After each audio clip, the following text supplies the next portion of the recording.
The weakness question also speaks about emotional intelligence.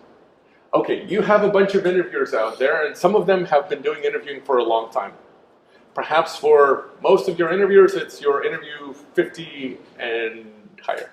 At some point in your career as an interviewer, you start noticing things.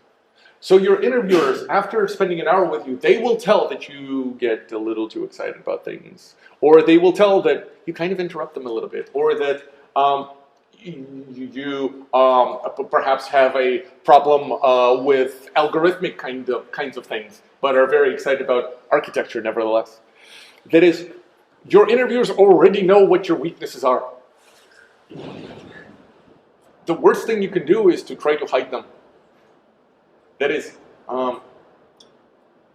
it takes a lot of emotional intelligence to openly say, hey, this is my problem, and I am working on it. If you're able to actually authentically say this, hey, I'll raise my hand, I'll talk about mine. I have a problem with patience. That is, I am really an impatient fucker, which means that I just want shit to be done. And if it isn't done, especially because of the fault of our own, that is, if this is a self-inflicted kind of a pain, I struggle with this. And I am not my best self. And I don't help others solve the problem that's there, and instead generate frustration. You know, probably after observing me for half an hour, you can tell. I didn't have to tell you this. It's just the flip side of your personality, or my personality in this case. Similarly, your interviewers can already tell what the issue is, and if you openly speak about this, they will know that you are self-aware, that you are working on this, that the manager will know that they're able to at least coach you on that and do better. So if you present a bullshit answer of, oh, I just work too much, or I don't know, I spend too many hours in the office or something like this, and I neglect my family as a result, right? Identical answers, none of which are actually a weakness, right?